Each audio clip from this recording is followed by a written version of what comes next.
Hi everyone, welcome to my channel. And if you don't want to miss any of my future video, don't forget to hit on the subscriber button below. And also if you want more pattern videos like this, don't forget to hit on the thumbs up button below. So let's get into the video. So today in this video, I'm going to show you how to make a very beautiful crop top with the pleated neckline with boat neck. So this is the basic rule of boat neck. So my shoulder full length is going to be like 6.5 inches including the neckline, and the armhole height is going to be same like 6.5 inches, and my upper body measurement is like 9 to 9.5 inches over here. Okay, and then I'm going to just draw the armhole curve for this. So the next thing for making the boat neck is, normally I used to keep my neckline to be 3 inches. So if you're making a boat neck, make sure you add a half an inch to that. So now my neckline width is going to be like 3.5 inches, and when I sew this 3.5 inches, it's going to come like nearly like 4 inches. So it's going to be wide, become more wider. So now the depth of my neckline is going to be like 3 inches. Okay, so when you make a boat neckline, make sure that you give half an inch for that and you mark, and then after stitching that, you'll be having that neckline will to be more. So then I'm going to draw the neckline like a boat neck. So from the down part, it's going to go up like this. So make the curve nice and neat. So I'm drawing this in a free hand. If you have a French curve, this is going to be like a cakewalk. Okay, so now let me cut into the neckline. So when you make a boat neckline, you have to make sure that the front and the back should be the same boat neckline, that is the same height, same width. Okay, so I'm going to cut the same for the back also. So take a lengthy fabric like this, and the height of this fabric should be like 3 inches. So I'll be folding this fabric in half. So the height of my pleats is going to be like 1.5 inches. Okay, so this height of 3 inches depends upon the height of the pleats that you're going to give to your neckline. So I'm just marking the 3 inches like this, and I'll be cutting this out. Okay, so you can use a contrasting color fabric also to make this pleat, that also going to look really beautiful. So once it's done, you're going to fold that in half, press that in place, and you're going to make a beautiful pleats like this. So before stitching this pleats, make sure that you're going to press that nice and neat, and then you're going to attach this to the neckline.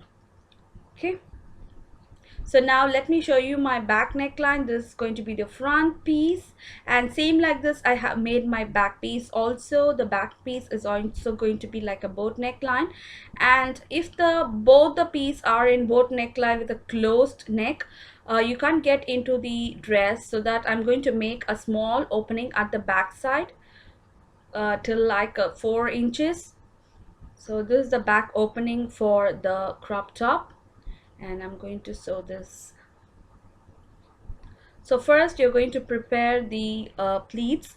So make sure you place the pleats in place, and you're going to put a top stitch on that. So before sewing this pleats, make sure that you press the pleats in place, and then you're going to sew this together.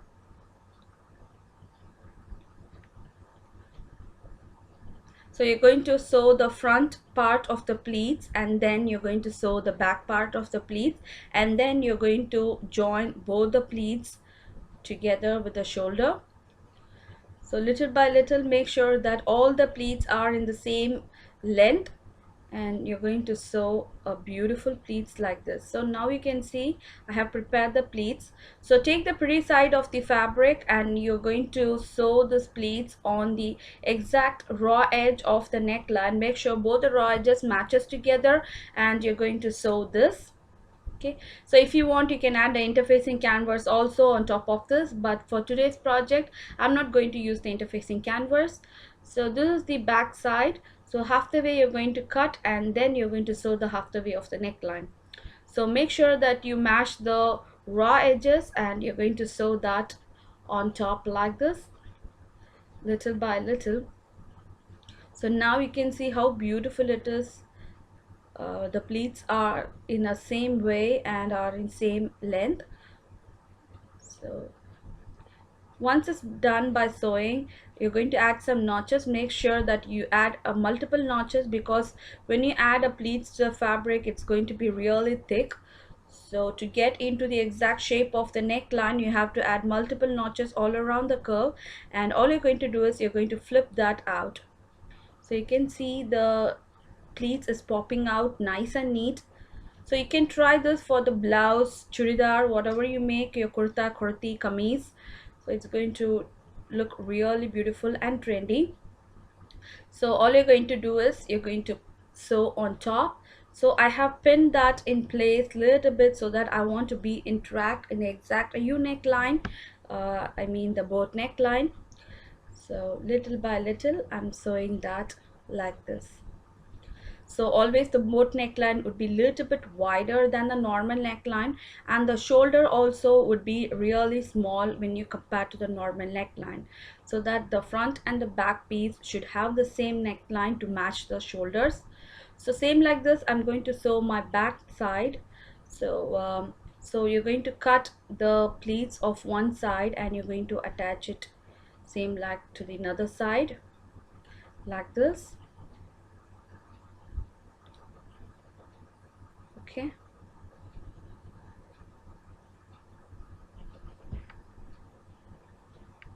So same like that, you're going to cut some notches and you're going to turn this, and you'll be sewing on top.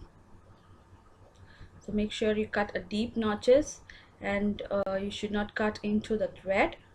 So now I'm going to attach a small piece of fabric to finish off my back opening. So take a small piece of fabric like this. Make sure that the top end of the raw edge should be folded once, and then I'm going to attach this to the opening.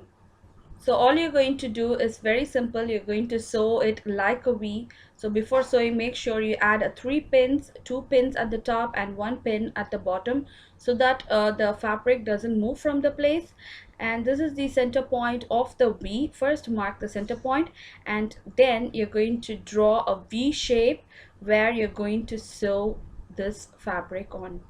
Okay, so before sewing, make sure that you draw a lines like this, so that you'll be on track and you'll get a nice and neat shaped opening. So now you can see I'm just sewing on the exact marked line like this. So once it's done, I'm going to cut into this, and you can see the opening, and I'm getting into the fabric like this, and remove the pin, and you're going to tuck in this fabric to the wrong side like this. So you're going to sew on the pretty side and you're going to turn to the wrong side. Make sure you crease the fabric little bit so that it just stays in place. Okay, so for the opening I'm going to give a button and the loops. So I'll be using a contrasting color loop like a neon color and a beautiful pink color button on the neck side. So once it's done, I'm going to sew this together. Make sure that you add the loops to the one side and you start sewing the V again, like putting a top stitch to the neckline. Okay, so this opening is totally optional. If you want, you can add the opening, or else you can just give the boat neckline a little bit of depth. So but when you add more depth to the neckline, it doesn't going to look like a boat neckline. Usually boat neckline should be close to the neckline, that is it should be close to your neck. So it would be really nice if you had a back opening and you have to make sure that the neckline is close to your neck. So once it's done, make sure that both the pretty sides are joined together, and you're going to sew the shoulders. Join the shoulders like this, and you're going to put a top stitch to finish off this neckline. Okay, and you can see this is the end result, and it just came out really beautiful, and I totally loved it. And you can see how beautiful pleat it is. So this is the back side of the dress, and you can see it has a very beautiful contrasting color loops and the button you can make like this. And if you like this video and if you want more videos like this, don't forget to subscribe my channel, and also don't forget to hit on the thumbs up button below. See you next time. Bye bye.